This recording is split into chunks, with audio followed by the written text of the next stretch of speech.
사위가 쥐죽은 듯 고요한 밤, 창호지 문 너머로 들려오는 겨울바람 소리가 마치 굶주린 짐승의 울음소리처럼 처량하게 신방을 휘감고 돌았다.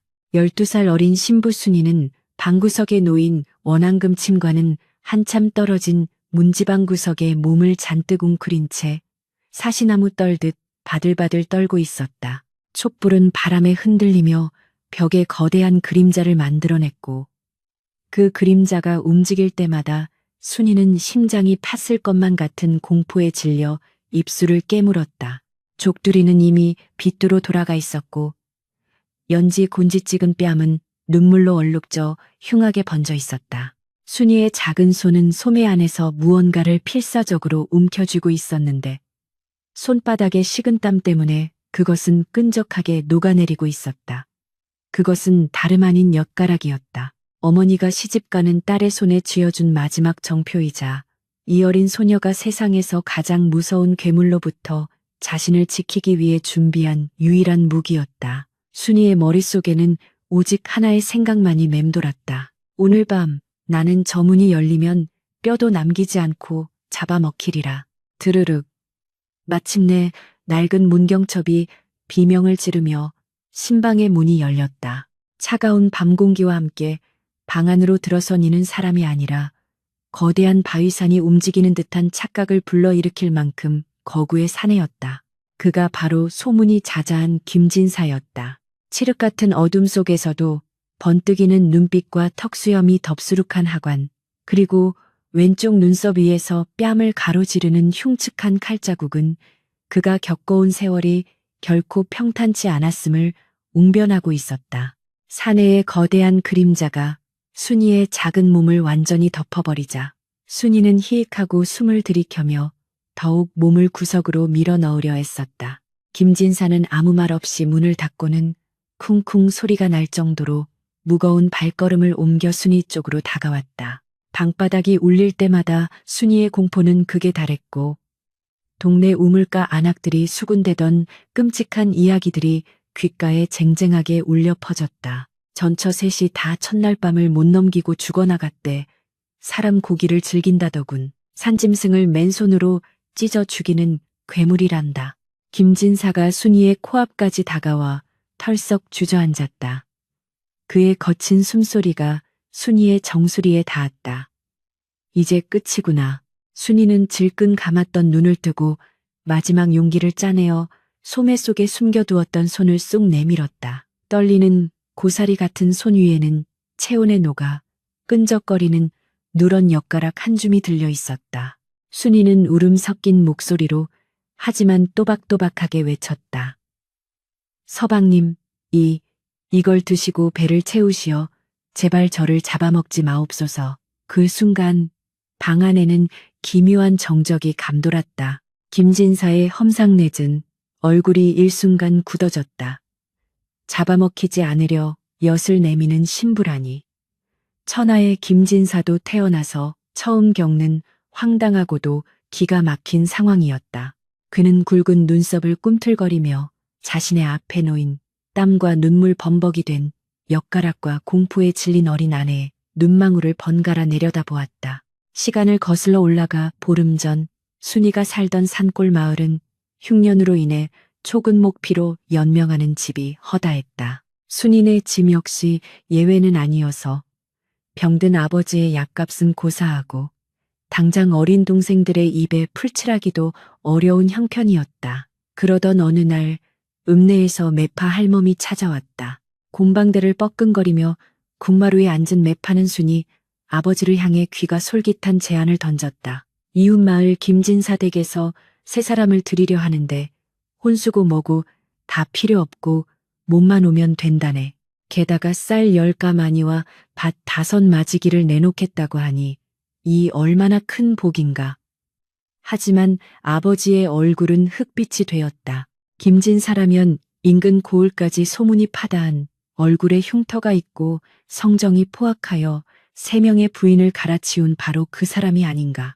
아버지는 펄쩍 뛰며 거절하려 했으나 방 안에서 콜록거리는 어린 자식들과 당장 내일 끼니를 걱정해야 하는 현실이 그의 목을 조여왔다. 문틈으로 그 이야기를 엿듣던 순이는 조용히 부엌으로 들어가 눈물을 훔쳤다. 자신이 희생하면 가족 모두가 배불리 먹을 수 있고 아버지의 약도 지을 수 있다는 생각에 가슴이 미어지면서도 한편으로는 닥쳐올 운명이 너무나 무서웠다.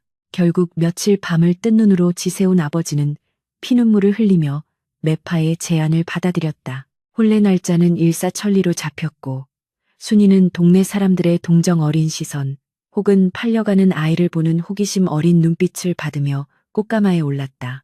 떠나기 전날 밤 어머니는 장롱 깊숙한 곳에 숨겨두었던 몇 가락을 꺼내 순이의 손에 쥐어주며 오열했다. 아가, 우리 순이야. 가서 배고플 때 몰래 먹거라. 어미가 해줄 수 있는 게 이것밖에 없구나. 평생 단 것이라고는 맛본 적 없는 순이에게 그 엿은 세상에서 가장 귀한 보물이었지만 동시에 가족과의 이별을 뜻하는 쓰디쓴 슬픔이기도 했다. 꽃가마가 흔들릴 때마다 순이는 멀미와 공포로 속이 울렁거렸다. 김진사 댁으로 가는 길은 멀고도 험했다. 마을 어귀를 지날 때 들려오던 아이들의 노래가 순이의 마음을 후벼 팠다. 호랑이 장가가는 날, 여우 시집가는 날, 김진산의 새색시 제삿날이네. 잔인한 동요 소리에 가마꾼들도 혀를 찼다. 마침내 도착한 김진사의 집은 으리으리한 기와집이었으나 어딘가 모르게 음산하고 냉랭한 기운이 감돌았다. 하인들은 고개를 푹 숙인 채 말 한마디 없었고 마당에 모인 하객들도 즐거운 잔칫날의 분위기가 아니라 마치 초상집에 온 사람들처럼 수군대기만 했다. 혼례청에선 신랑 김진사의 얼굴을 처음 마주했을 때 순이는 다리에 힘이 풀려 주저앉을 뻔했다. 곰 가죽을 뒤집어 쓴 듯한 거구에 한쪽 눈을 가로지르는 흉터는 소문보다 훨씬 더 공포스러웠다.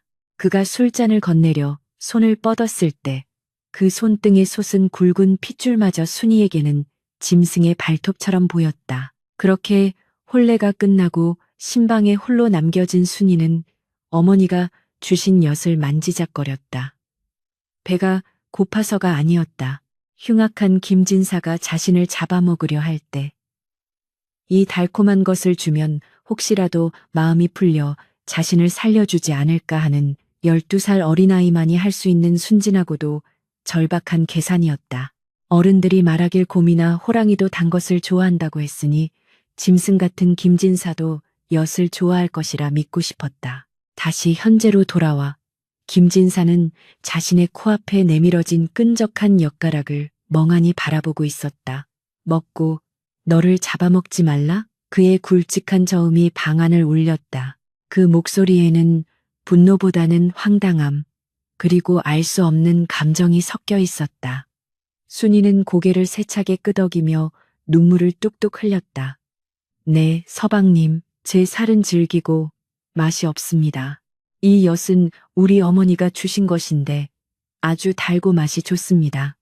그러니 제발, 김진사는 평생 수많은 사람을 대해봤지만 첫날 밤에 신부에게서 이런 대접을 받아본 것은 처음이었다. 그의 전처들은 그를 보자마자 기절하거나 밤새도록 비명을 지르며 도망치려 했었다. 혹은 집안의 재물을 탐내어 가식적인 웃음을 흘리면서도 눈으로는 경멸을 보내던 여인들이었다.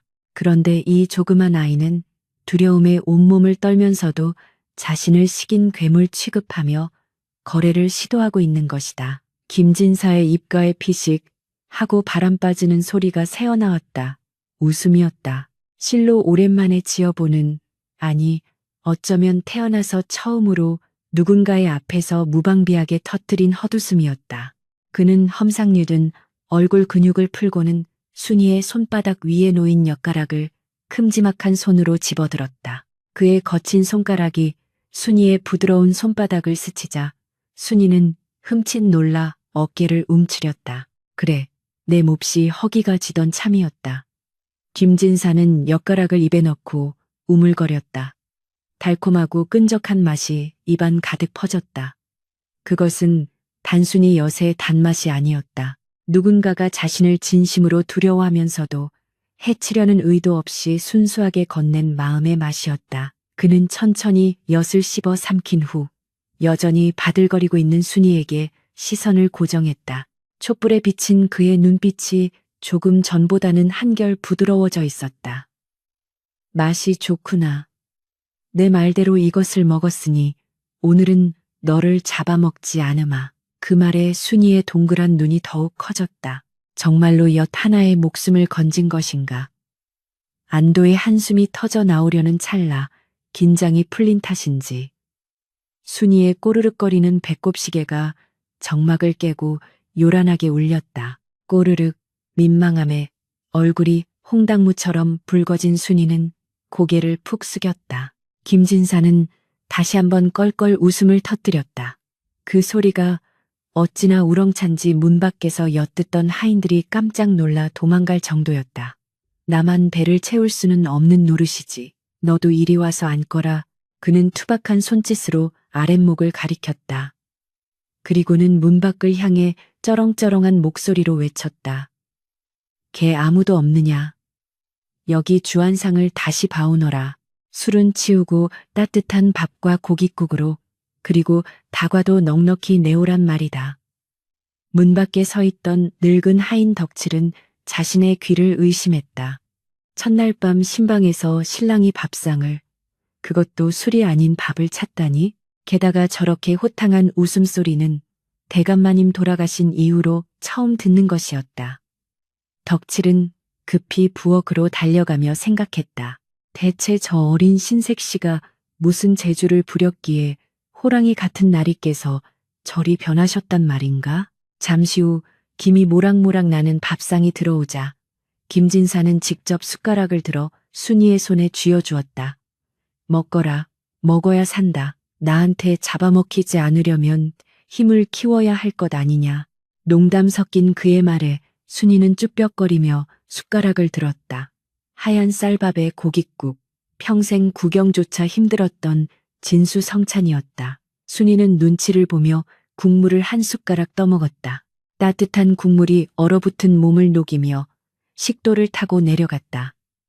그제야 순이는 자신이 살았다는 실감을 하며 밥그릇 위로 눈물을 후두둑 떨어뜨렸다. 김진사는 그런 순이를 말없이 지켜보았다. 밥을 먹는 아이의 정수리를 보며 그는 가슴 한구석에서 묵직한 통증을 느꼈다.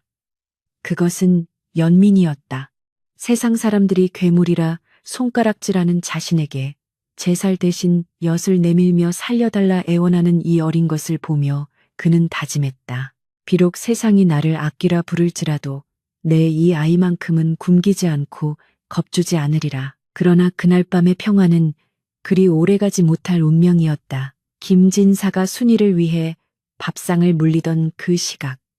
사랑채 건너편 어둠 속에서는 불길한 그림자들이 모여 음모를 꾸미고 있었다. 김진사의 이복 동생인 김천수와 그의 처남이 표독스러운 눈빛을 교환하며 쑥덕거리고 있었던 것이다. 형님, 이번 계집은 얼마나 버틸 것 같소? 천수가 비열하게 웃으며 물었다. 글쎄다. 며칠 못 가 시체가 되어 나가거나 제 발로 도망치겠지. 그 흉측한 몰골을 보고 제정신으로 버틸 년이 어디 있겠느냐. 처남이 낄낄거렸다. 그래야 형님 재산이 다 우리 차지가 될 텐데 말이오. 이번에도 실패하면 안 됩니다. 만약 저 어린 것이 끈질기게 버틴다면 우리가 좀 도와줘야 하지 않겠소? 그들의 눈빛에는 탐욕과 살기가 번들거렸다. 김진사의 불행이 곧 자신들의 행복이라 믿는 이 하이에나 같은 친척들은 어린 신부 순이가 엿가락 하나로 김진사의 마음을 열었다는 사실을 까맣게 모른 채 더욱 잔인한 덫을 놓고 있었다. 방 안의 촛불이 사그라들 무렵 배를 채운 순이는 밀려오는 졸음을 참지 못하고 꾸벅꾸벅 조기 시작했다. 긴장이 풀리고 배가 부르니 천하 없어도 잠이 오는 법이었다. 김진사는 조용히 일어나 장롱에서 두꺼운 소미불을 꺼내 순이의 어깨에 덮어주었다. 그리고는 자신은 병풍 뒤쪽으로 물러나 차가운 바닥에 등을 대고 누웠다. 자거라. 나는 짐승이라 잠기가 밝으니 걱정 말고 푹 자거라. 그의 무뚝뚝한 말 속에 담긴 서툰 배려를 순이는 꿈결에 들었을까. 순이는 웅얼거리듯 잠꼬대를 했다. 어머니, 여시, 달아요. 그 모습을 바라보는 김진사의 눈가는 젖어 있었다.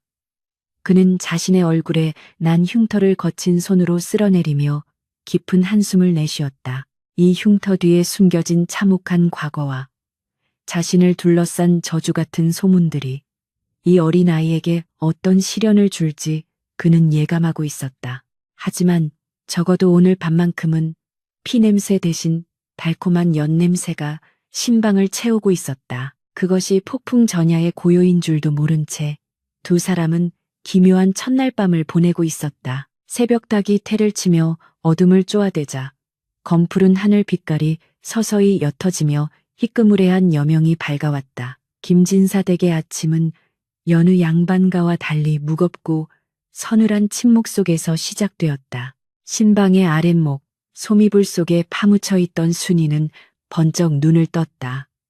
낯선 천장, 낯선 냄새, 찰나의 순간이었지만 자신이 죽어 저승에 와 있는 것은 아닌가 하여 자신의 볼을 꼬집어 보았다. 아릿한 통증이 느껴졌다. 살아있었다. 호랑이 굴에서 하룻밤을 무사히 넘긴 것이다.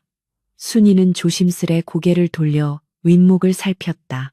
간밤에 거대한 바위처럼 누워있던 김진사는 온데간데 없고 그가 덮었던 이불만이 반듯하게 개켜져 있었다. 안도의 한숨을 내쉬려는 찰나 문 밖에서 사그락거리는 비질 소리와 함께 하인들의 쑥덕거리는 목소리가 문풍지를 타고 흘러들어왔다. 살아있을까? 어제 그 어린 것이 들어가는 걸 내 두 눈으로 봤는데 밤새 비명소리 한 번 안 들리더구먼. 쉿! 이 사람아, 목소리 낮추게. 혹시 벌써 시체가 되어 나자빠져 있는 건 아닐까? 전번 마님도 첫날 밤 지나고 혀를 깨물고 죽은 채 발견되지 않았는가? 애구구, 불쌍해서 어쩌누. 그 고운 얼굴이 핏기가 싹 가셨겠네. 그려 순이는 등골이 오싹해졌다. 방 안의 온기는 순식간에 사라지고 다시금 공포가 엄습했다. 자신이 살아있는 것이 기적이 아니라 단지 처형이 조금 미루어진 것일 뿐이라는 생각이 들었다. 순이는 떨리는 손으로 옷매무새를 가다듬고 쪽진 머리를 만져보았다. 헝클어진 머리카락을 침을 발라 넘기며 그녀는 굳게 다짐했다. 어머니가 말씀하셨지. 호랑이 굴에 들어가도 정신만 차리면 산다고. 나는 살아야 해. 살아서 쌀밥 먹고 동생들에게도 쌀을 보내줘야 해. 순이는 심호흡을 크게 한 번 하고는 문고리를 잡았다. 끼익, 낡은 문이 열리며 찬바람이 훅 끼쳐 들어왔다. 마당을 쓸던 늙은 종 덕칠과 부엌 어머니 귀신이라도 본 듯 쏘스라치게 놀라 뒷걸음질 쳤다. 그들의 눈은 순이의 목과 팔다리에 혹시라도 뜯어먹힌 상처가 없는지 훑어보고 있었다. 순이가 살아 걸어 나오자 덕칠은 믿을 수 없다는 듯 입을 떡 벌렸다. 아, 아기씨, 아니, 아씨, 기침하셨습니까요? 순이는 얼어붙은 미소로 고개를 숙여 인사했다. 네, 안녕들 하셨습니까? 그때였다. 사랑채 쪽에서 쾅 하는 굉음과 함께 장작이 쪼개지는 소리가 들려왔다. 순이는 화들짝 놀라 어깨를 움츠렸다. 그 소리는 마치 사람의 뼈를 부러뜨리는 소리처럼 끔찍하게 들렸다. 순이는 소리가 나는 쪽으로 홀린 듯 발걸음을 옮겼다. 뒷마당, 거대한 느티나무 아래에서 김진사가 상반신을 탈의한 채 장작을 패고 있었다. 영하의 날씨에도 불구하고 그의 구릿빛 등줄기에서는 하얀 김이 모락모락 피어올랐다. 등판과 양팔의 불룩거리는 근육은 그가 도끼를 휘두를 때마다 살아있는 짐승처럼 꿈틀거렸다. 쩍쩍 통나무가 단 한 번의 도끼질에 두 조각으로 갈라져 나갔다. 순이는 그 압도적인 힘에 질려 숨조차 크게 쉴 수 없었다. 저 도끼가 나무가 아니라 내 목을 향한다면 상상만으로도 오금이 저려왔다. 그때 도끼를 내려놓은 김진사가 땀을 닦으며 고개를 돌렸다. 순이와 눈이 마주쳤다.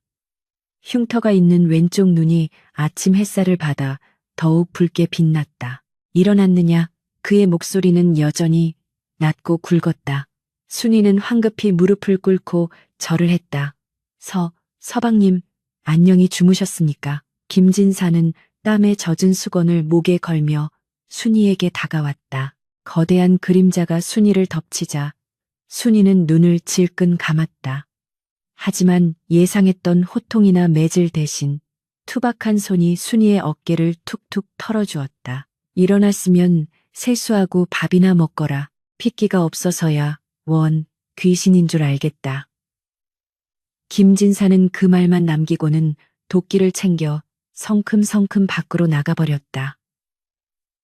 순이는 멍하니 그 뒷모습을 바라보았다. 무뚝뚝하고 거친 말투였지만 그 속에 담긴 뜻을 알 수 없어 더욱 혼란스러웠다. 살을 찌워서 잡아먹으려는 것인가? 아니면 정말로 걱정을 해주는 것인가? 순이는 복잡한 마음을 추스를 새도 없이 부엌으로 향했다. 밥값은 해야 한다는 생각이 앞섰기 때문이었다.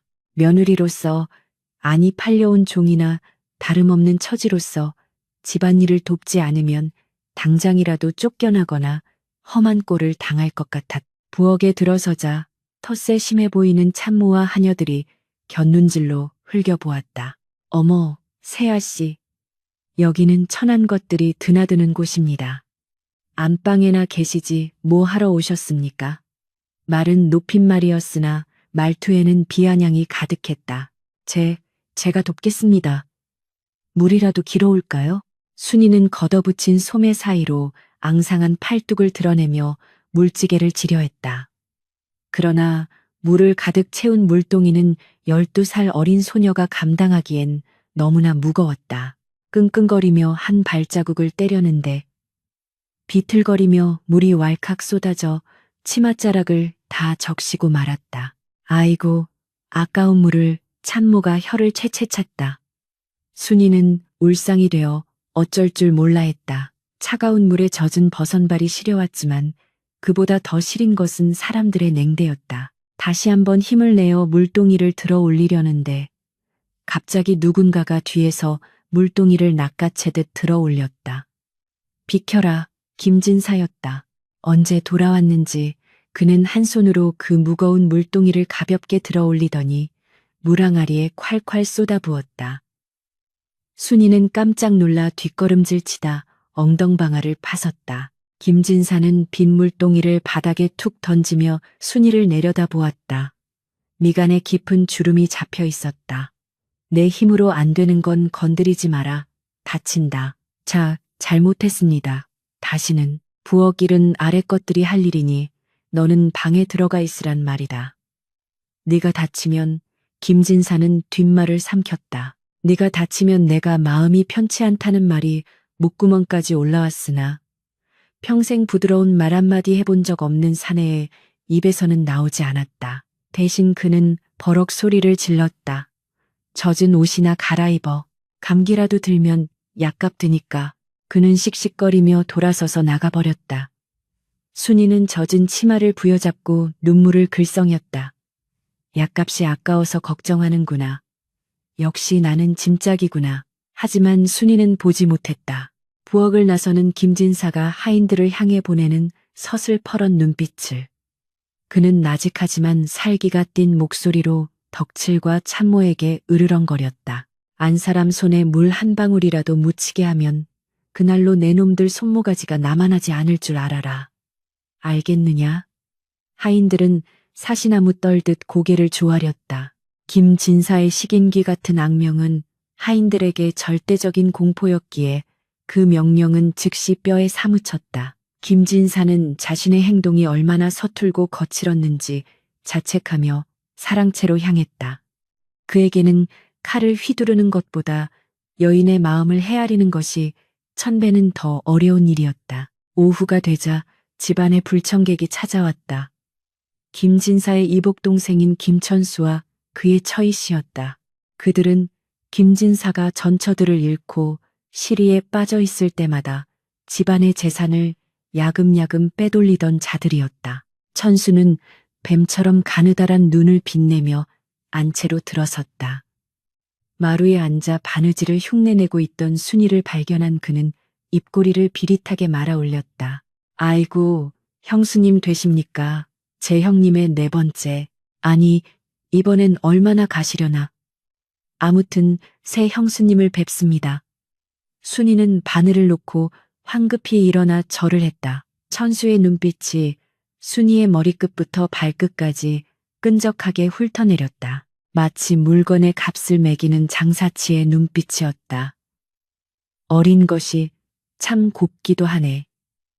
이 고운 꽃이 그 괴물 같은 형님 손에서 며칠이나 버틸지. 천수의 처희 씨가 옆에서 부채로 입을 가리며 호호 웃었다. 여보, 말 조심하세요. 형님이 들으시면 또 도끼를 들고 나오실라. 그나저나 형수님, 밤에 잠은 잘 주무셨어요? 혹시 형님이 밤에 칼을 갈거나 이상한 헛소리를 하진 않던가요? 둘째 형님은 밤마다 귀신이 보인다며 발작을 하셨는데 순이의 얼굴이 창백해졌다. 이들은 순수하게 안부를 묻는 것이 아니었다. 공포심을 심어주고 김진사를 고립시키려는 악의가 가득했다. 서방님은 그런 분이 아니십니다. 어제 저에게 밥도 챙겨주시고. 순이가 기어들어가는 목소리로 변명하려 하자 천수가 코웃음을 쳤다. 밥? 하하하, 형수님, 돼지를 잡기 전에도 며칠은 배불리 먹이는 법입니다.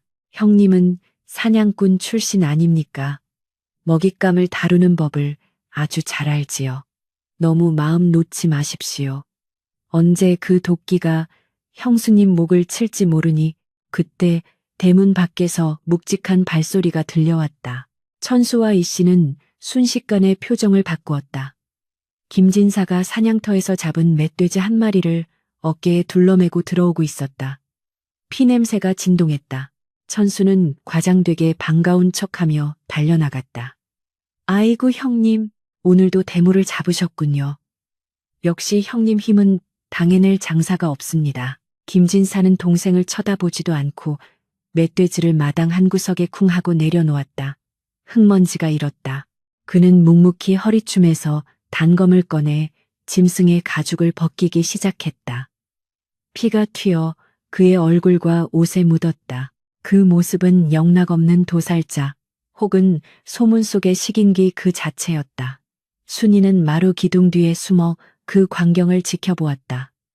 천수의 말이 귓가에 맴돌았다. 돼지를 잡기 전에도 배불리 먹인다. 방금 전까지 자신을 걱정해 주던 그 남편이 맞는지 혼란스러움에 가슴이 두근거렸다. 김진사는 가죽을 벗기다 말고 힐끗 마루 쪽을 보았다. 순이와 눈이 마주치자 그는 피 묻은 손을 들어오라는 손짓을 했다. 순이는 다리가 후들거려 제대로 걸을 수 없었다. 주춤주춤 다가가는 순이에게 김진사는 단검으로 갓 도려낸 멧돼지의 간 한 덩어리를 툭 던져주었다. 풀썩 흙바닥에 떨어진 붉은 고깃덩어리, 먹어라. 눈에 좋다. 피가 뚝뚝 떨어지는 생간이었다. 순이는 비릿한 피냄새에 헛구역질이 올라왔다.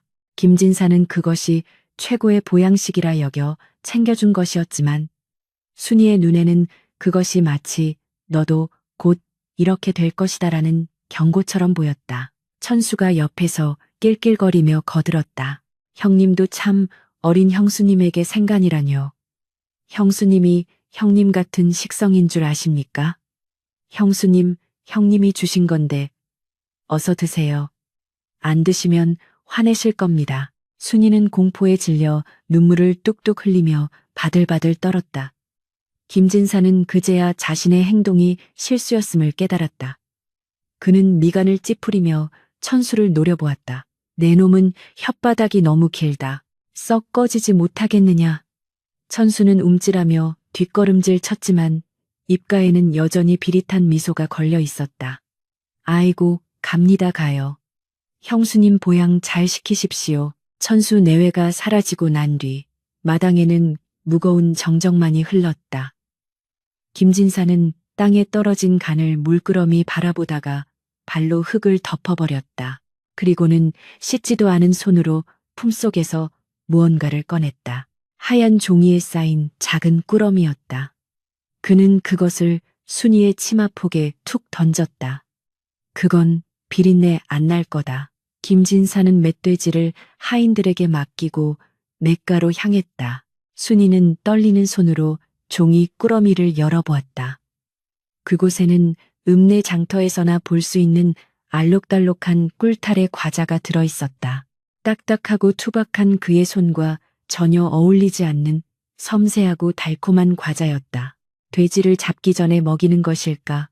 순이는 여전히 의심을 거둘 수 없었다. 하지만 과자 하나를 집어 입에 넣는 순간 입안에서 사르르 녹아내리는 달콤함이 긴장으로 굳어있던 혀끝을 자극했다. 눈물이 핑 돌았다.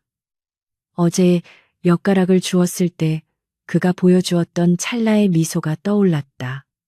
피 묻은 손으로 건네준 이 과자는 서툴지만 분명한 위로였다. 순이는 냇가 쪽을 바라보았다. 멀리서 차가운 계곡물에 몸을 씻는 김진사의 등에는 수많은 채찍 자국과 검상 흉터가 얽히고 설켜 있었다. 그것은 괴물의 무늬가 아니었다. 누군가에게 오랫동안 아주 잔인하게 고통받아온 사람의 흔적이었다. 그날 밤 김진사는 사랑채에서 술을 마시고 늦게 들어왔다. 술 냄새가 진동했지만 그는 주사를 부리거나 소란을 피우지 않았다. 대신 그는 조용히 벽에 기대 앉아 멍하니 허공을 응시했다. 순이는 자는 척하며 실눈을 뜨고 그를 훔쳐보았다. 김진사가 품에서 낡은 서찰 하나를 꺼내 읽고 있었다. 그의 표정은 슬프다 못해 처연해 보였다. 미안하다.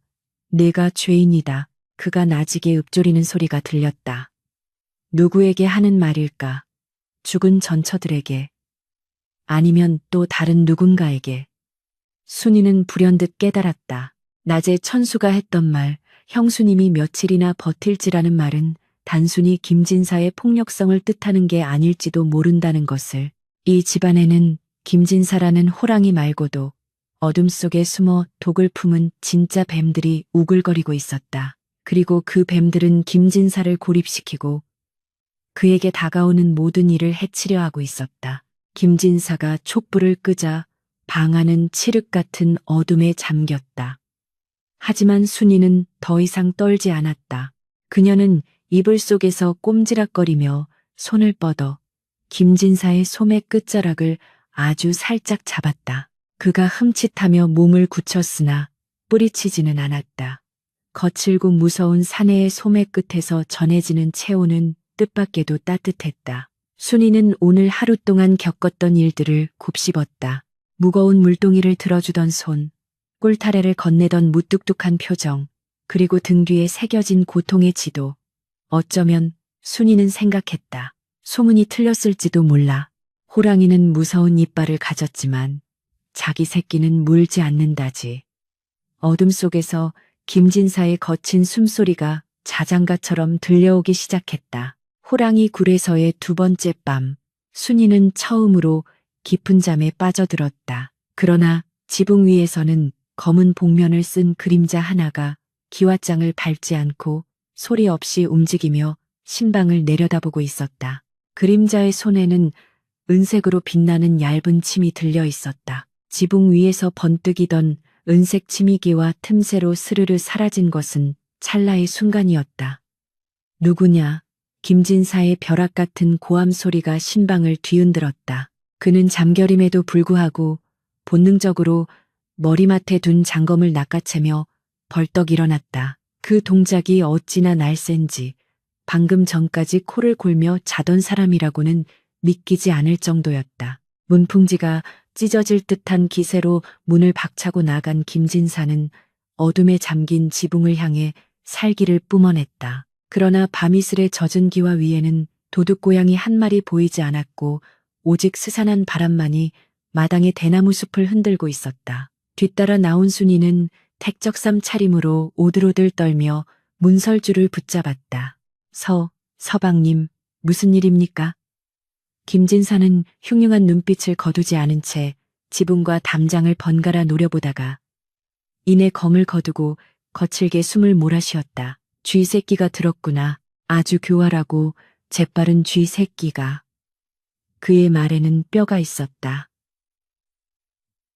단순한 도둑이 아님을 직감한 것이다. 다시 방으로 들어온 김진사는 좀처럼 잠을 이루지 못했다. 신경이 곤두선 탓일까? 아니면 밖에서 불어오는 습한 바람이 비를 예고하고 있어서일까? 그는 벽에 등을 기댄 채 무릎을 세우고 앉아 멍하니 촛불 그림자를 응시했다. 순이 역시 잠이 달아나 버렸다. 그녀는 조심스레 이불을 끌어당겨 김진사의 무릎 덮어 주었다. 밤 공기가 찹니다. 이불이라도 덮으셔요.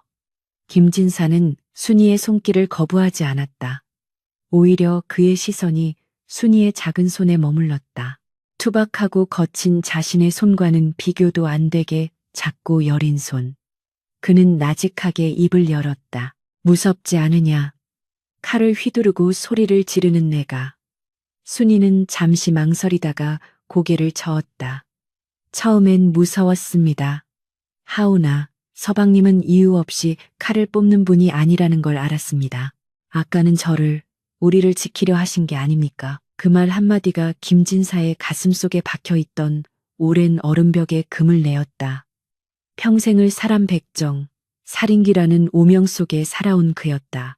누구도 그가 칼을 잡은 이유를 묻지 않았고 오직 그 결과인 피냄새만을 두려워했다.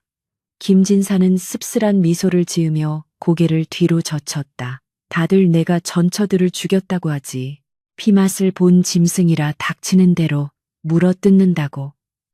밖에서는 기어이 빗방울이 떨어지기 시작했다. 후두둑 후두둑 처마 끝을 때리는 빗소리가 점점 거세지더니 이내 장대비가 되어 세상을 삼킬 듯 쏟아졌다. 빗소리는 김진사에게 끔찍한 기억의 문을 여는 열쇠와도 같았다. 그의 호흡이 다시 거칠어졌다. 눈앞에 촛불이 일렁이며 거대한 화마처럼 보이기 시작했다. 그는 환영을 보고 있었다. 10년 전 북방의 국경지대, 오랑캐의 기습으로 불타오르던 진지.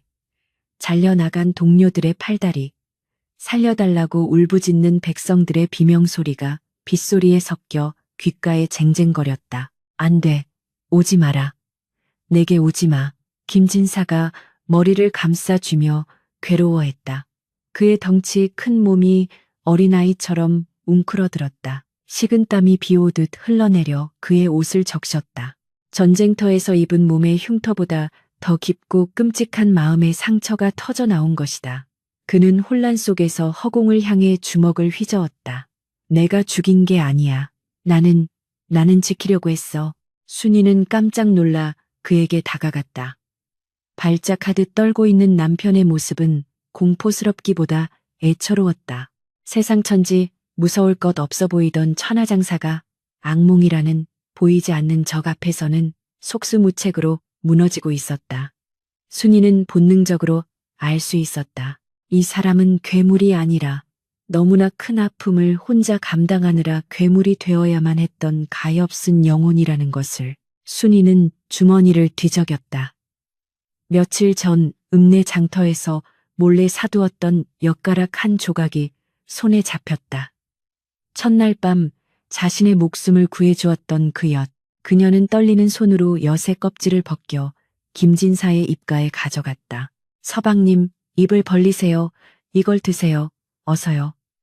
김진사는 고통에 찬 신음을 흘리며 입을 굳게 다물고 있었다.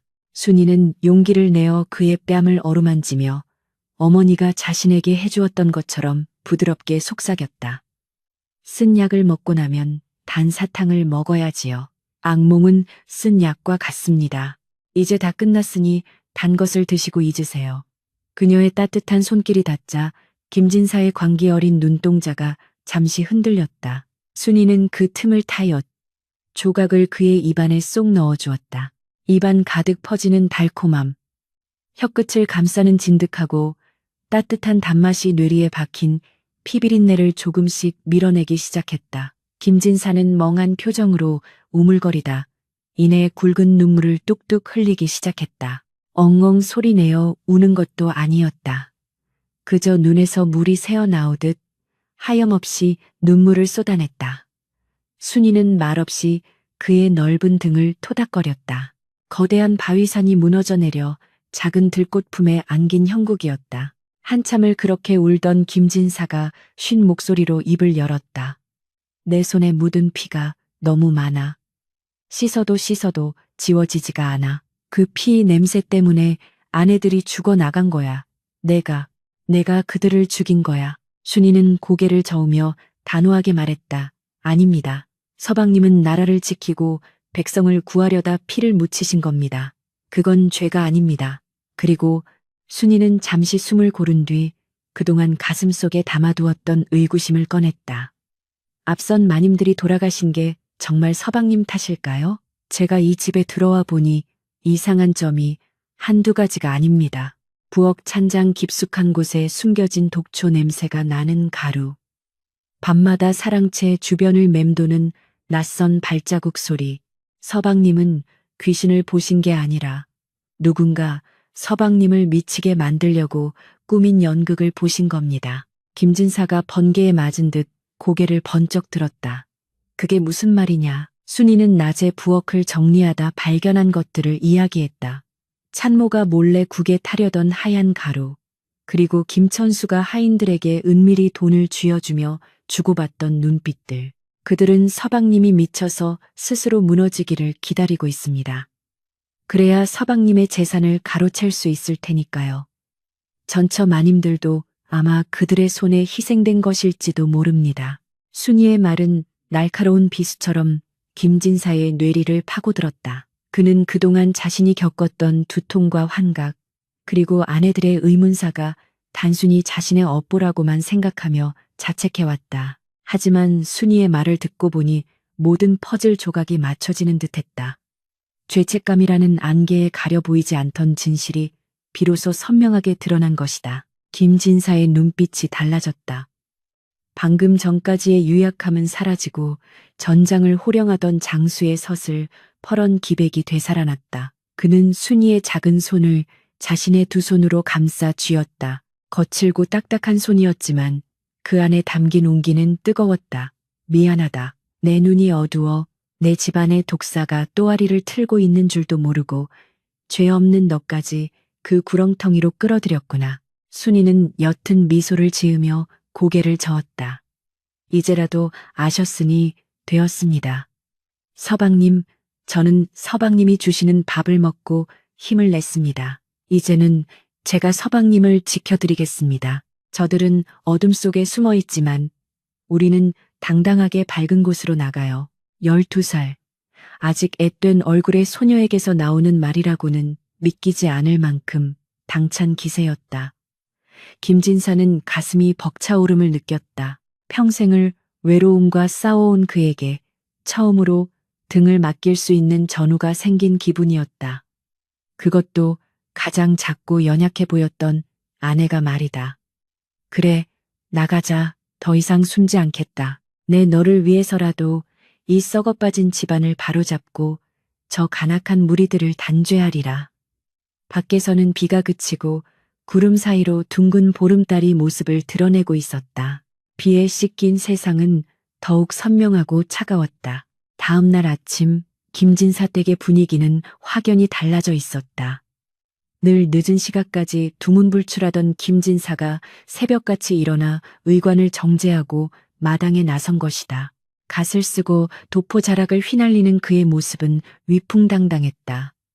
그리고 그 옆에는 순이가 고운 비단 옷을 입고 나란히 서 있었다. 김진사는 하인들을 모두 마당에 집합시켰다.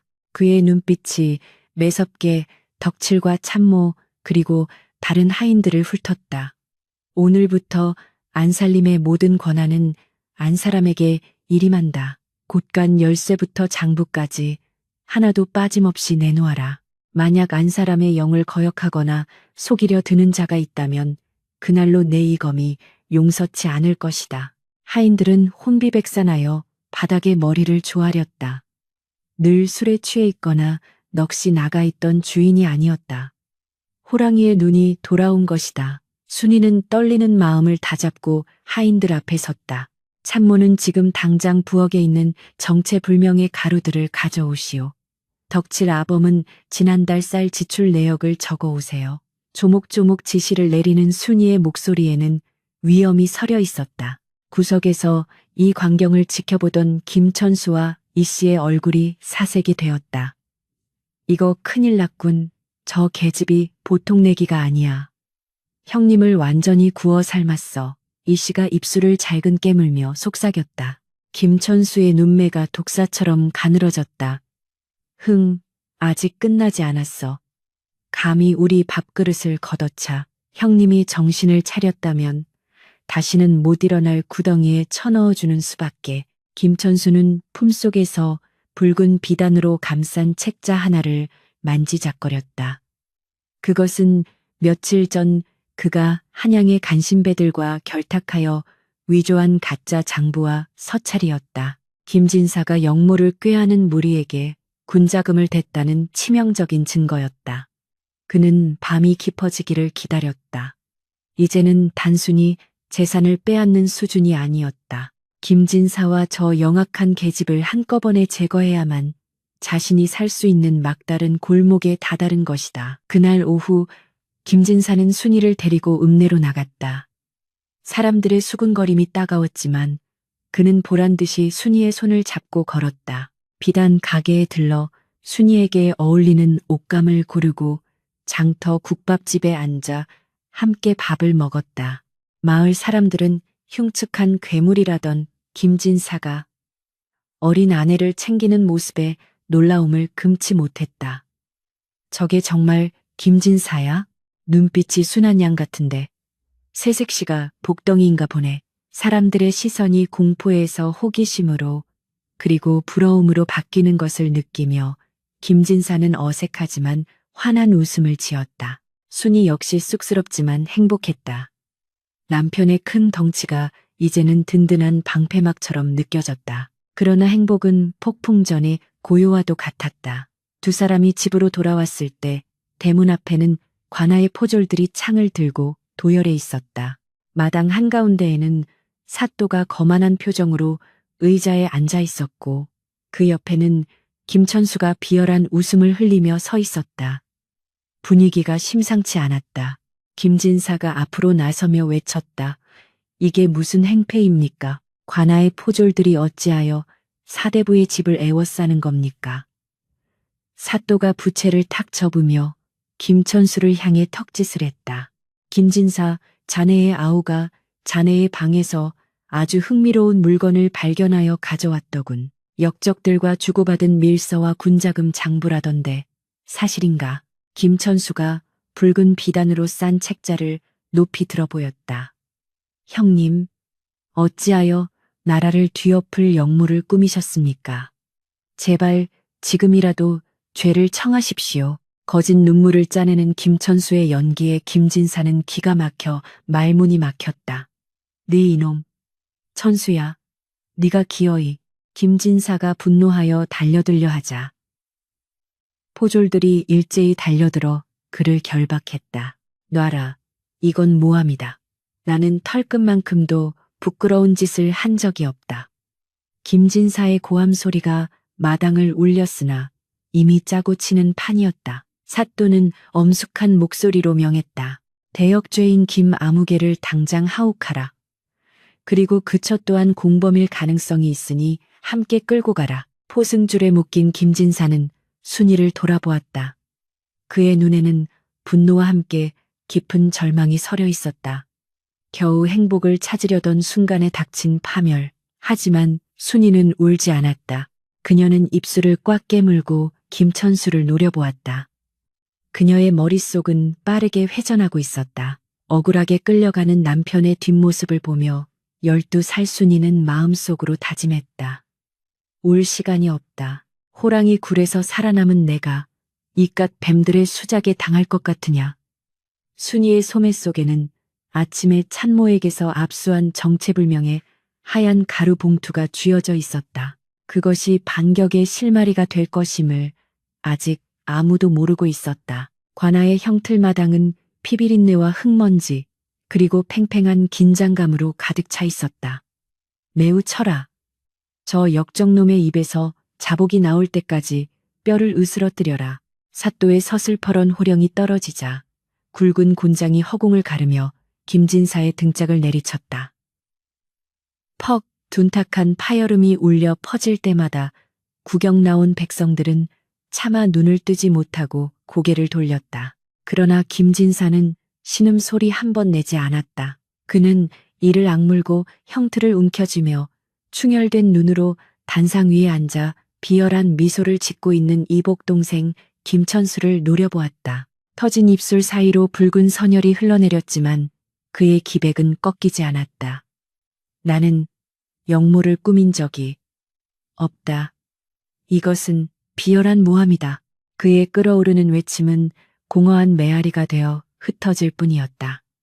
사또는 이미 김천수가 바친 뇌물에 눈이 멀어 진실 따위에는 관심이 없었다.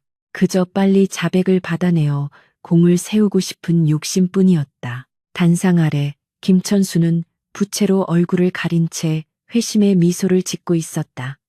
형님, 미안해하지 마시오. 형님이 죽어줘야 내 살 길이 열리는 법이니 저 곰 같은 미련한 자가 끝까지 버티는군. 김천수는 옆에 서 있는 이방에게 눈짓을 보냈다. 이방이 나서서 사또에게 속삭였다. 날이 이놈이 독하여 매질로는 입을 열지 않을 듯합니다. 주리를 틀거나 인두로 찢어야. 사또가 고개를 끄덕이며 다음 형벌을 준비하려는 찰나였다. 관아의 대문 밖에서 웅성거리는 소리가 들려오더니 군중들이 홍에 갈라지듯 양옆으로 물러섰다. 멈추시오. 그 형벌을 당장 멈추시오. 쩌렁쩌렁한 목소리가 아니라 맑고 또렷한 그러나 서리빨 같은 기세가 담긴 외침이었다. 모두의 시선이 입구로 쏠렸다. 그곳에는 12살 어린 신부 순이가 서 있었다. 그녀의 차림새는 초라하기 그지없었다. 헝클어진 머리, 흑투성이가 된 치마. 그러나 그녀의 눈빛만은 형형하게 빛나고 있었다. 마치 어둠 속에서도 길을 잃지 않는 샛별처럼. 순이의 등장은 사또와 김천수, 그리고 구경꾼들 모두를 당황하게 만들었다. 내 인연, 여기가 어디라고 감히 소란을 피우느냐. 저 계집도 대역 죄인의 아내이니 당장 포박하라. 사또가 소리쳤다. 포졸들이 달려들려 하자 순이는 품속에서 무언가를 꺼내 높이 쳐들었다. 제게 남편의 억울함을 밝힐 증거가 있습니다. 만약 제 말을 듣고도 남편이 죄인이라 판단되신다면 그때 저를 참수하셔도 좋습니다. 그 당당한 기세에 포졸들이 주춤했다. 구경꾼들 사이에서 수군거림이 일었다. 어린아이가 증거가 있다지 않는가. 들어는 봅시다. 김진사가 평소 무섭긴 했어도 역물을 꾸밀 사람은 아니오. 여론이 술렁거리자 사또는 체면상 무조건 내칠 수가 없게 되었다. 그는 헛기침을 하며 손을 들어 제지했다. 좋다. 증거라 하였느냐? 어디 짐승만도 못한 죄인의 아내가 무슨 요설을 늘어놓는지 드러나 보자. 앞으로 나오라. 순이는 떨리는 다리에 힘을 주고 뚜벅뚜벅 걸어 나갔다. 형틀에 묶인 김진사가 고개를 들어 순이를 보았다. 오지 마라. 도망가라. 순이야. 그의 눈빛이 애타게 말하고 있었지만 순이는 엷은 미소로 그를 안심시키며 사또 앞에 섰다. 순이는 김천수가 증거로 제출했던 붉은 비단에 쌓인 장부를 가리켰다. 사또 날이 저 장부가 남편이 1년 전부터 영모를 위해 자금을 모았다는 기록이라 하셨으니까. 사또가 코웃음을 쳤다. 그렇다. 날짜와 금액이 상세히 적혀 있으니 빼도 박도 못할 증거지. 순이는 고개를 저었다. 그렇다면 사또 날이 저 장부의 종이 냄새를 한번 맡아보시지요.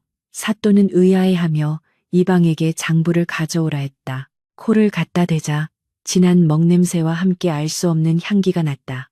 이건 먹냄새가 아니냐? 순이가 또박또박 설명했다. 예, 먹냄새입니다. 하오나 1년 전에 쓰인 글씨에서 어찌 어제갓 갈아 만든 먹 냄새가 진동을 하겠습니까? 게다가 그 먹에는 특이한 향이 섞여 있습니다. 바로 송화 가루 냄새이지요. 김천수의 얼굴이 흑빛으로 변했다. 순이는 말을 이었다. 송화 먹은 값이 비싸고 귀하여 읍내 필방에서도 구하기 힘든 물건입니다. 헌데 며칠 전 아주버님, 아니 저 김천수 씨가 읍내 필방에서 송화먹을 사갔다는 이야기를 필방 주인에게서 들었습니다. 1년 전 장부를 어제 삽먹으로 쓸 수는 없는 노릇 아닙니까? 사또의 눈썹이 꿈틀거렸다. 논리정연한 지적이었다. 구경꾼들이 웅성거렸다. 맞네, 맞아. 먹 냄새가 저리 진할 리가 없지. 그럼 저게 가짜란 말인가? 사또는 당황하여 김천수를 노려보았다. 이게 어찌 된 일이냐? 김천수는 식은땀을 흘리며 말을 더듬었다. 그것은 형님이 옛날에 사둔 먹을 썼을 수도 있고 저 계집이 헛소리를 하는 것입니다. 순이는 틈을 주지 않고 두 번째 증거를 꺼냈다. 하얀 가루가 든 작은 봉투였다. 그렇다면 이것은 어떻게 설명하시겠습니까? 순이는 봉투를 열어 사또 앞에 보였다. 이것은 미치광이 풀이라 불리는 독초의 가루입니다. 사람을 환각에 빠뜨리고 성정을 포악하게 만들지요. 제가 시집 온 날 부엌 찬장 깊숙한 곳에서 이것을 발견했습니다. 순이는 뒤를 돌아보며 외쳤다. 찬모, 나오세요. 어서 나와서 이 가루를 누가 주었는지, 누구의 국에 타라고 시켰는지 사또 날있게 고하십시오. 군중 틈에서 사색이 된 참모가 주저주저하며 끌려 나왔다. 그녀는 김천수의 눈치를 보며 벌벌 떨었다. 순이가 다가가 참모의 손을 잡았다. 아주머니, 진실을 말하면 살 것이요. 거짓을 말하면 저들과 함께 죽을 것입니다. 제 남편은 당신을 해치지 않았지만 저들은 당신을 토사구팽할 것입니다. 찬모는 털썩 무릎을 꿇고 통곡했다. 아이고, 사또날이 죽을 죄를 지었습니다. 작은 만인 김천수에 처리시켰습니다. 김진사나리의 국에 이 가루를 조금씩 타면 미쳐서 죽을 것이라고, 그러면 돈을 주겠다고. 마당은 순식간에 아수라장이 되었다. 김진사를 향한 공포는 동정론으로 바뀌었고 김천수를 향한 분노가 들끓었다. 저런 천하의 몹쓸 놈들, 형을 미치게 만들고 재산을 뺏으려 해? 사또, 저놈들을 당장 쳐넣으시오. 김천수는 뒷걸음질 치며 도망칠 구멍을 찾았지만 이미 포졸들이 그를 에워싸고 있었다. 그는 발악하며 소리쳤다. 이건 다 모략이다. 저 계집이 유물이라 사람들을 홀리는 것이다. 그러나 승부의 추는 이미 기울었다. 사또는 자신의 명예가 실추될까 두려워 재빨리 태세를 전환했다. 그는 판결봉을 내리치며 호통쳤다. 여봐라, 당장 저 무고한 김천수 놈과 그 처를 포박하고 위증을 교사한 죄를 물어 하옥하라. 그리고 김진사의 포박을 풀어주어라. 순식간에 상황이 역전되었다. 포졸들이 김천수를 덮쳐 땅바닥에 짓눌렀다. 형님, 살려주시오. 내가 잠시 미쳤었소. 김천수의 비명소리가 형틀 마당에 울려 퍼졌지만 김진사는 차가운 눈으로 그를 내려다볼 뿐이었다. 포승줄이 풀리자 김진사는 비틀거리며 일어났다. 피투성이가 된 몸이었지만 그는 어느 때보다 거대하고 위험 있어 보였다. 김진사는 사또에게 가벼운 목례를 한 뒤 곧장 순이에게 다가갔다. 12살, 자신의 허리춤에도 오지 않는 이 작은 아이가 거대한 관아의 권력과 간교한 음모 앞에서 홀로 맞서 싸워 이긴 것이다. 김진사는 피 묻은 손을 옷자락에 닦은 뒤 순이의 어깨를 조심스레 감싸 쥐었다. 순이야, 목이 메어 말이 나오지 않았다. 순이는 그제야 긴장이 풀린 듯 다리가 풀리며 휘청거렸다. 김진사가 재빨리 그녀를 부축하여 품에 안았다. 단단하고 넓은 품, 며칠 전까지만 해도 공포의 대상이었던 그 품이 이제는 세상에서 가장 안전한 피난처가 되어 있었다. 순이는 남편의 가슴에 얼굴을 묻고 참았던 눈물을 터뜨렸다. 무서웠습니다. 서방님이 죽는 줄 알고 너무 무서웠습니다. 김진사는 투박한 손으로 순이의 등을 쓸어내렸다. 그의 눈에서도 뜨거운 눈물이 흘러내려 순이의 머리카락을 적셨다. 미안하다. 내 너를 지켜주어야 하는데 못난 지아비가 되어 너를 사지로 몰았구나. 하지만 보아라. 네가 나를 살렸다. 네가 이 호랑이를 살린 것이다. 구경꾼들은 그 감동적인 광경에 숙연해졌다. 누군가 박수를 치자 하나둘씩 박수 소리가 퍼져나가 관아 마당을 가득 채웠다. 그것은 단순히 누명을 벗은 것에 대한 축하가 아니라 편견과 탐욕을 이겨낸 진정한 사랑과 용기에 보내는 찬사였다. 관아를 나서는 두 사람의 뒷모습은 석양을 받아 길게 늘어졌다. 김진사는 다친 몸을 이끌고도 순이의 손을 꼭 잡고 놓지 않았다. 사람들은 더 이상 김진사를 식인기라 부르지 않았다. 대신 복덩이 아내를 얻은 장수라 부르며 부러워했다. 집으로 돌아가는 길 김진사가 멈춰서서 순이를 내려다 보았다. 업히거라. 다리가 아플 게다. 순이는 고개를 저었지만 김진사는 막무가내로 등을 내밀었다. 잔말 말고 업혀. 내 등은 칼에는 뚫려도 내 사람 무게에는 무너지지 않는다. 순이는 못 이기는 척 그의 넓은 등에 업혔다. 피냄새와 땀냄새가 섞여났지만 그 어떤 꽃향기보다 듬직한 냄새였다. 서방님, 오냐. 집에 가면 엿가락이 남았는지 봐야겠습니다. 허허, 왜? 배가 고프냐? 아니요. 서방님 상처가 아물려면 쓴 약을 드셔야 할 텐데. 약 드시고 나면 입가심으로 드려야지요. 김진사는 껄껄 웃었다. 호탕한 웃음소리가 저녁 노을이 붉게 물든 하늘로 퍼져나갔다. 그의 등 뒤에 업힌 순이도 따라 웃었다. 그 웃음소리는 그들을 둘러싸고 있던 모든 어둠과 저주를 몰아내는 주문과도 같았다. 악한 자들은 옥에 갇혔고 진실은 밝혀졌으며 두 사람의 마음은 비로소 하나가 되었다. 그러나 그들이 집으로 돌아갔을 때 텅 빈 집안은 엉망진창이 되어 있었다. 김천수의 일당들이 마지막 발악으로 집안을 뒤집어 놓고 간 것이었다. 깨진 항아리, 찢겨진 문풍지. 하지만 김진사는 더 이상 절망하지 않았다. 치우면 된다. 다시 세우면 된다. 너와 내가 있는데 무엇이 두렵겠느냐. 그는 순이를 마루에 앉히고 자신이 직접 빗자루를 들었다. 세상 무서울 것 없는 대장부가 빗자루를 들고 마당을 쓰는 모습은 묘하게 어울리지 않으면서도 평화로웠다. 순이는 그 모습을 보며 생각했다. 이 사람은 괴물이 아니었어. 단지 외로움에 지친 큰아이였을 뿐이야. 그녀는 부엌으로 들어가 불을 지피기 시작했다. 연기가 모락모락 피어오르는 굴뚝. 그것은 이 죽어가던 집에 다시 생명의 온기가 돌기 시작했음을 알리는 신호탄이었다. 밤이 깊어지자 마을 사람들 몇몇이 조심스레 대문 앞을 기웃거렸다. 개중에는 낮에 관아에서 보았던 아낙네들도 있었다. 그들은 손에 달걀 꾸러미나 채소, 떡 등을 들고 있었다. 저, 김진사 계시오? 촌장이 헛기침을 하며 불렀다. 김진사가 놀란 눈으로 나가자 촌장은 쑥스러운 듯 물건들을 마루에 내려놓았다. 낮에 보니 육보신 것 같아 챙겨왔소. 그리고 그동안 우리가 오해가 깊었소. 자네가 그리 속 깊은 사람인 줄 모르고 사람들의 사과에 김진사는 목이 메어 말을 잇지 못했다. 평생 등 돌리고 살았던 이웃들이 손을 내민 것이다. 이는 모두 저 작은 거인 순이가 만들어낸 기적이었다. 그날 밤 부부는 다시 신방에 마주 앉았다. 첫날 밤의 공포와 긴장감은 온데간데 없고 대신 서로를 향한 깊은 신뢰와 연민이 그 자리를 채우고 있었다. 김진사는 순이의 손을 잡고 맹세했다. 내 남은 평생 너의 눈에서 눈물 대신 웃음만 나오게 하리라.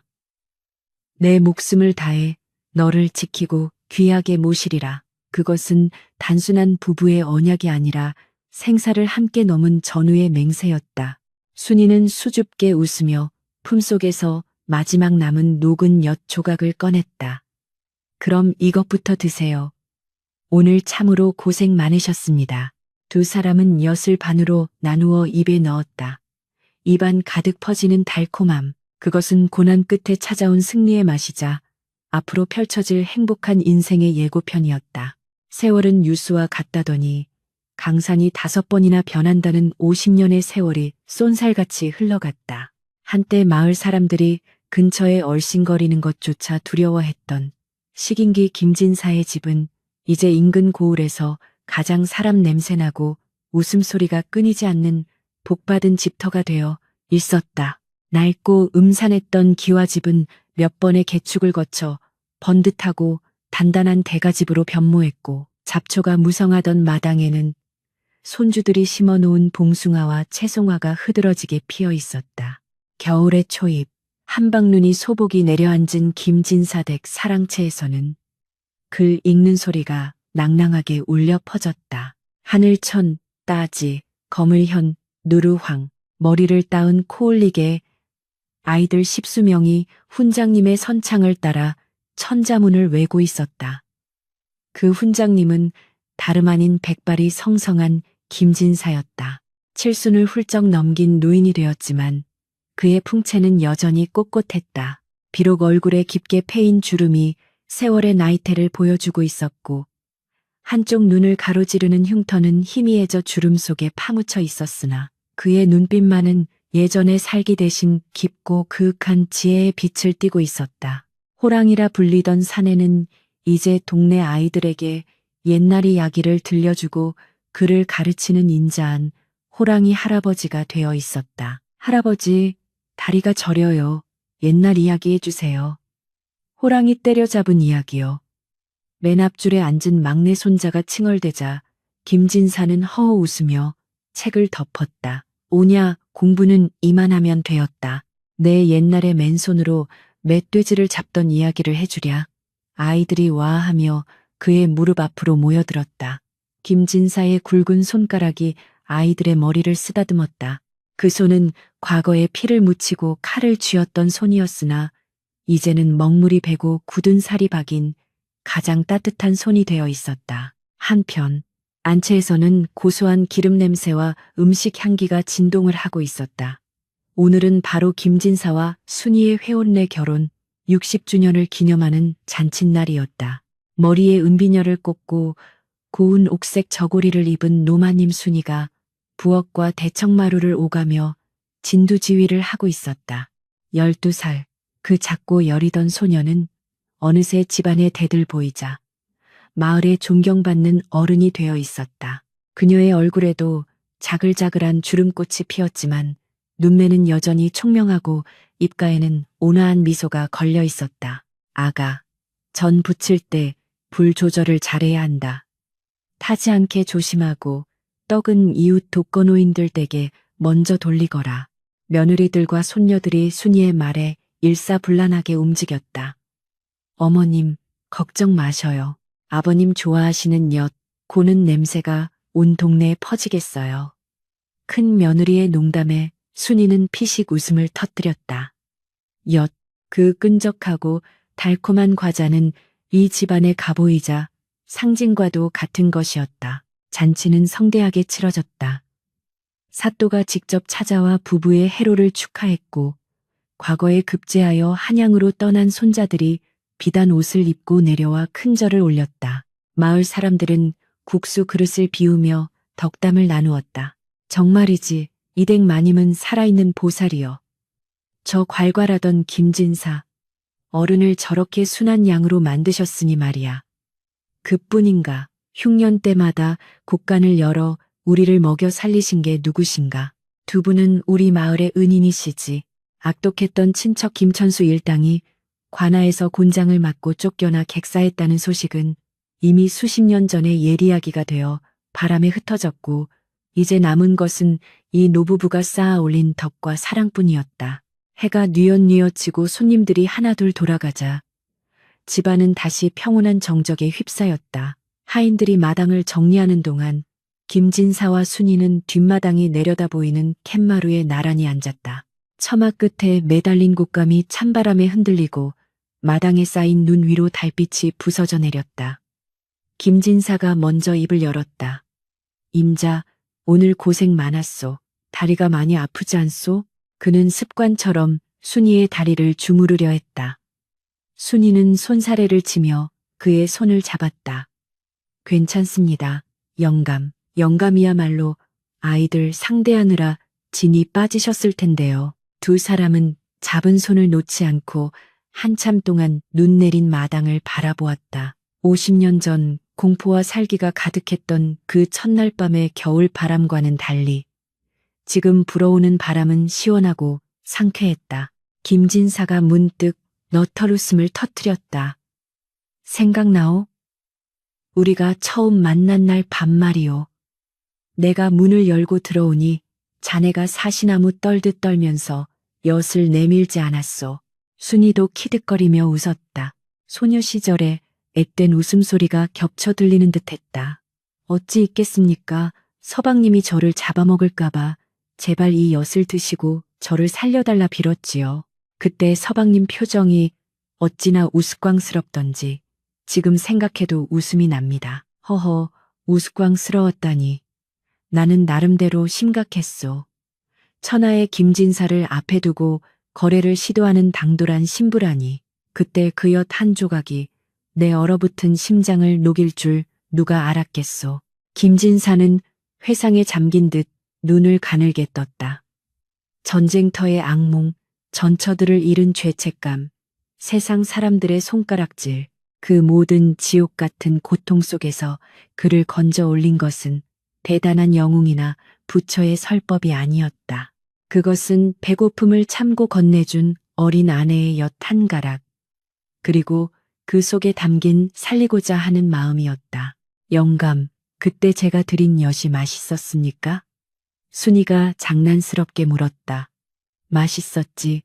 세상 그 어떤 진수성찬보다 달고 귀한 맛이었소. 그 단맛이 쓴 인생을 버티게 해주었지. 김진사는 주섬주섬 소매안을 뒤적거렸다. 그리고는 꼬깃꼬깃한 한지 뭉치를 꺼냈다. 종이를 펼치자 그 안에는 투박하게 잘린 엿가락 2개가 들어있었다. 오늘 잔치 때 쓰려고 만든 엿 중 가장 잘된 것을 그가 몰래 챙겨둔 것이었다. 자, 받으시오. 빚을 갚아야지. 김진사가 엿 하나를 순이에게 건넸다. 순이는 짐짓 놀란 척하며 엿을 받아들었다. 아니, 이 나이에 주책맞게 엿이라니요. 왜? 실소? 그럼 내가 다 먹지. 어흥. 나는 아직 배가 고프다. 김진사가 짐승 흉내를 내며 장난을 치자 순이는 배를 잡고 웃었다. 칠순 노인이 12살 신랑처럼 구는 모습이 귀엽기도 하고 짠하기도 했다. 아이고, 무서워라. 호랑이님에게 잡아먹히지 않으려면 어서 먹어야겠네요. 두 사람은 나란히 앉아 엿을 입에 물었다. 짭짤한 눈물 맛과 달콤한 엿맛이 어우러졌다. 엿이 입안에서 천천히 녹아내리듯 그들의 지난 세월도 따뜻하게 녹아내리고 있었다. 가난과 핍박, 모함과 위기 속에서도 서로를 놓지 않았던 그 끈끈한 인연이 엿가락처럼 길게 이어져 여기까지 온 것이었다. 순이 자네가 아니었으면 나는 십중팔구 미쳐서 산속을 헤매다 죽었을게요. 나를 사람으로 만들어주어 고맙소. 김진사의 진심 어린 고백에 순이는 고개를 저으며 그의 어깨에 머리를 기댔다. 아닙니다. 서방님은 본래 따뜻한 분이셨습니다. 다만 세상의 찬바람에 잠시 웅크리고 계셨을 뿐이지요. 저를 지켜주시고 제 동생들을 거두어 주시고 이 못난 사람을 귀하게 여겨주신 은혜 다음 생에도 잊지 않겠습니다. 다음 생이라. 허허, 다음 생에도 나 같은 곰 같은 사내를 만나 주겠소? 곰이 아니라 듬직한 호랑이시지요. 엿만 사주신다면야 100번이고 다시 시집오겠습니다. 밤이 깊어지자 눈발이 더욱 굵어졌다. 세상의 모든 더러운 것과 아픈 것을 덮어주려는 듯 하얀 눈은 소리 없이 쌓여만 갔다. 김진사는 순이의 어깨를 감싸 안으며 하늘을 올려다 보았다. 둥근 달이 구름 사이로 얼굴을 내밀고 두 사람을 비추었다. 그는 문득 깨달았다. 인생이란 쓴 약을 삼키는 것과 같지만 곁에 사랑하는 사람이 있다면 그 끝맛은 반드시 달다는 것을, 그리고 진정한 부부란 서로의 흉터를 핥아주고 부족한 살을 채워주며 가장 추운 밤에도 서로에게 엿 한 가락을 건넬 수 있는 마음이라는 것을. 임자, 밤이 차니 그만 들어갑시다. 내일 아침에는 일찍 일어나 손주 녀석들에게 썰매를 만들어주기로 했소. 예, 서방님, 부디 건강하셔서 오래오래 저 썰매를 끌어주셔야 합니다. 노부부는 서로를 부축하며 방 안으로 들어갔다. 문이 닫히고 방 안의 불빛이 창호지에 따뜻하게 번졌다. 밖에서는 여전히 눈이 내리고 있었지만 그 방 안은 세상 그 어느 곳보다 따뜻한 봄날이었다. 마당 한 구석, 50년 전 그날처럼 대나무 숲이 바람에 흔들리며 사각거렸다. 하지만 이제 그 소리는 귀신의 울음소리가 아니라 행복하게 살다 간 이들의 이야기를 전하는 노래처럼 들렸다. 엿가락처럼 끈끈하고 엿가락처럼 달콤했던 김진사와 순이의 백년 이야기는 그렇게 눈 내리는 밤의 전설이 되어 오래오래 사람들의 입에서 입으로 전해지게 되었다. 세월은 쏜살같이 흘러 김진사 댁의 마당에 심은 느티나무가 제법 굵은 그늘을 들이우게 된 지도 어언 10년이 지났다. 강산이 한 번 변한다는 시간 동안 김진사 부부에게도 많은 변화가 있었다. 순이의 품에는 토끼 같은 딸아이가 안겨 있었고 김진사의 험상했던 얼굴에도 가장의 넉넉함이 깃들어 있었다. 그러나 세상 인심이란 참으로 묘하여 한 번 퍼진 흉흉한 소문은 쉬이 사라지지 않고 꼬리에 꼬리를 물고 먼 지방까지 번져나가고 있었다. 특히 흉년이 들어 민심이 흉흉해지자 사람들 사이에서는 김진사가 사람 고기를 먹어 그 힘으로 흉년을 버틴다는 터무니없는 낭설이 다시금 고개를 들고 있었다. 어느 늦가을 추적추적 비가 내리는 저녁이었다. 해가 일찍 떨어져 사방이 어둑어둑한데 김진사 댁 대문을 두드리는 소리가 났다. 이리 오너라. 지나가는 과객인데 비를 좀 피할 수 있겠소. 하인 덕칠이 문을 열자 갓은 다 찌그러지고 도포는 흙탕물에 젖은 몰골이 말이 아닌 젊은 선비 하나가 서 있었다. 덕칠은 주인을 닮아 눈썰미가 좋아졌는지 선비의 행색이 남루하나 눈빛만은 예사롭지 않음을 눈치채고 안채에 알렸다. 김진사는 흔쾌히 객을 맞이하라 일렀다. 사랑채에 짐을 푼 선비는 젖은 옷을 말리며 방안을 곁눈질로 살폈다. 그의 이름은 박문수, 임금의 명을 받고 민정을 살피러 내려온 암행어사였다. 그는 한양에서부터 괴물 김진사에 대한 상소를 접하고 그 진상을 파악하기 위해 신분을 숨기고 이곳까지 온 것이었다. 상소의 내용은 끔찍했다. 김진사가 양민을 수탈하고 밤마다 기이한 의식을 치르며 흉년에도 곡간의 곡식이 넘쳐난다는 것이었다. 박문수는 겉으로는 유약한 선비 행세를 했지만 속으로는 품속의 마패를 만지작거리에 서슬퍼런 칼날을 갈고 있었다. 만약 소문이 사실이라면 내 이 마패를 걸고 요물을 처단하리라. 그때였다. 문 밖에서 둔탁한 소리가 들려왔다. 쿵, 쿵, 쿵. 마치 거대한 짐승이 발을 구르는 듯한 소리였다. 뒤이어 찢어지는 듯한 쇳소리가 들렸다. 챙! 박문수는 긴장하여 문틈으로 밖을 내다보았다. 비 내리는 마당 한 구석 처마 및 아궁이 앞에서 거대한 그림자가 움직이고 있었다. 김진사였다. 그는 상반신을 드러낸 채 붉은 불빛 아래서 거대한 작두를 휘두르고 있었다. 그의 손에 들린 것은 시뻘건 핏덩이처럼 보이는 무언가였다. 으라차차, 뼈를 끊어내야 해. 즐겨서 원. 김진사의 쩌렁쩌렁한 고함 소리가 빗소리를 뚫고 들려왔다. 박문수의 등골이 오싹해졌다. 소문이 사실이었구나. 저자는 지금 사람을 잡고 있는 게야. 박문수는 공포와 분노로 몸을 떨었다. 당장이라도 뛰쳐나가 호통을 치고 싶었으나 호랑이 굴에 제 발로 들어온 격이라 섣불리 움직일 수 없었다. 그는 숨을 죽이고 상황을 지켜보았다. 그때 안채에서 여인의 목소리가 들렸다. 서방님, 너무 힘쓰지 마세요. 그러다 허리 상하십니다. 피가. 아니, 물이 튀지 않게 조심하시고요. 순이의 목소리였다. 박문수는 경악했다. 아내라는 자도 한패였구나. 저 어린 목소리로 살인을 돕다니. 이곳은 그야말로 악마의 소굴이로다. 밤이 깊어지자 김진사가 사랑채 문을 열고 들어왔다. 그의 몸에서는 비릿한 냄새가 훅 끼쳐왔고 손과 팔에는 검붉은 자국이 묻어 있었다. 박문수는 짐짓 짜는 척하다가 놀라 일어나는 신협을 했다. 아, 주인장이시구려. 밖에서 무슨 일을 그리 험하게 하시오. 김진사는 땀을 닦으며 껄껄 웃었다. 아, 놀라셨소? 빗소리가 커서 안 들릴 줄 알았는데 그저 우리 집안의 양식을 좀 손질하느라 그랬소. 이 흉년의 식구들 입에 풀칠이라도 하려면 부지런히 칼질을 해야 하지 않겠소. 양식이라는 말에 박문수의 눈초리가 매서워졌다. 사람을 잡아 양식으로 삼다니, 게다가 저 뻔뻔한 태도는 무엇인가. 김진사는 하인을 시켜 주안상을 들여왔다. 상 위에는 김이 모락모락 나는 고깃국과 하얀 쌀밥이 올라와 있었다. 백성들은 굶어 죽어가는 판국에 이 산골에서 쌀밥과 고깃국이라니. 박문수는 숟가락을 들 생각도 하지 않고 물었다. 이 귀한 쌀과 고기는 어디서 난 것이오? 인근 마을은 초금목 피로 연명한다 들었소만. 김진사의 표정이 잠시 어두워졌다.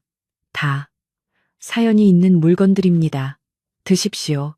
독은 타지 않았으니. 박문수는 의심을 거두지 않은 채 국물을 한 모금 떠먹었다. 그런데 맛이 기가 막혔다. 단순한 고깃국이 아니었다. 깊고 진한 맛이 오장육부를 위로하는 듯했다. 그는 허기를 이기지 못하고 밥 한 그릇을 비웠다. 밥을 먹는 동안 김진사는 말없이 박문수를 지켜보았다. 그 눈빛은 먹잇감을 노리는 맹수의 눈이 아니라 굶주린 길손을 측은히 여기는 어버이의 눈 같았다. 박문수는 혼란스러웠다. 대체 이자의 정체는 무엇인가? 다음 날 새벽, 비가 그치고 안개가 자욱하게 낀 마당으로 사람들이 하나둘 모여들기 시작했다. 남루한 옷차림의 노인들, 아이를 업은 아낙네들, 꽤 쬐쬐한 아이들이 대문 밖에서 웅성거리고 있었다. 박문수는 생각했다. 옳지, 저들이 바로 김진사에게 억울함을 호소하러 온 백성들이구나. 그는 이 기회를 틈타 마패를 꺼내 들고 김진사의 죄를 만천하에 물을 작정이었다. 그는 의관을 정제하고 비장한 표정으로 대문 밖으로 나갔다. 그러나 그가 목격한 광경은 예상과 전혀 달랐다. 대문이 활짝 열리고 김진사와 순이가 마당 한가운데에 커다란 가마솥을 걸어놓고 서 있었다. 그리고 간밤에 김진사가 그토록 힘겹게 작두질을 했던 붉은 덩어리들이 소쿠리에 가득 담겨 있었다. 그것은 사람의 고기가 아니었다. 그것은 바로 붉은 팥을 섞어 굳힌 호박엿과 조청 덩어리였다. 자, 줄을 서시오. 아이들 먼저. 노인분들은 저쪽 평상으로 가시고 순이가 맑은 목소리로 외치자 사람들이 질서 정연하게 줄을 섰다.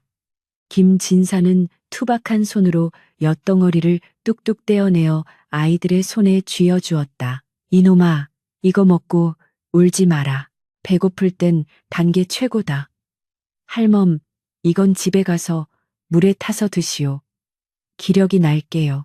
박문수는 멍하니 그 광경을 바라보았다. 간밤에 들었던 작두 소리는 꽝꽝 얼어붙은 엿을 자르는 소리였고 김진사의 몸에 묻어있던 검붉은 자국은 엿물과 팥고물이었다. 순이의 피가 튄다는 말은 뜨거운 엿물이 튀어대일까 걱정하는 소리였던 것이다. 알고 보니 김진사는 흉년이 들어 곡식이 귀해지자 산에서 나는 웬과 호박 그리고 묵은 쌀을 섞어 영양가 높은 엿과 조청을 만들어 굶주린 이웃들에게 나누어 주고 있었던 것이다. 쌀밥과 고깃국 역시 자신의 식솔들은 굶더라도 손님에게는 극진히 대접해야 한다는 김진사의 철칙 때문에 내온 것이었다. 박문수는 얼굴이 화끈거려 견딜 수가 없었다. 백성을 위한다는 암행어사가 겉모습과 헛소문만 믿고 의인을 살인마로 오해하여 칼을 겨누려 했다니 부끄러움에 쥐구멍이라도 찾고 싶은 심정이었다. 그는 슬그머니 사람들 틈에 섞여 떠나려 했다. 그때 순이가 그를 발견하고 달려왔다. 선비님, 그냥 가시게요. 가는 길에 심심하실 텐데 이것 좀 드시지요. 순이는 하얀 배 헝겊에 싼 엿 한 뭉치를 내밀었다. 박문수는 차마 받을 면목이 없어 손사래를 쳤으나 김진사가 다가와 그의 보찜에 억지로 엿을 찔러 넣었다. 젊은 양반이 새님처럼 빼기는 한양 가는 길이 멀고 험할 텐데 당 떨어지면 쓰러지요. 어서 챙겨가시오. 김진사의 투박한 손이 박문수의 어깨를 툭 쳤다. 그 손길은 묵직하고 따뜻했다. 박문수는 고개를 숙여 깊이 절을 했다. 고맙습니다. 정말 고맙습니다. 이 은혜 평생 잊지 않겠습니다. 한양으로 돌아간 박문수는 임금에게 사실대로 고했다. 전하, 그곳에 식인 괴물은 없었습니다. 대신 백성의 배고픔을 자신의 아픔으로 여기는 겉은 호랑이 같으나 속은 솜사탕 같은 달콤한 의인이 살고 있었습니다. 임금은 크게 감동하여 김진사에게 쌀 100가마와 비단을 하사하고 그의 선행을 치하하는 교지를 내렸다. 그리고 직접 의로운 엿장수라는 뜻의 의당이라는 호를 내렸다. 다시 장면은 김진사 댁으로 돌아온다.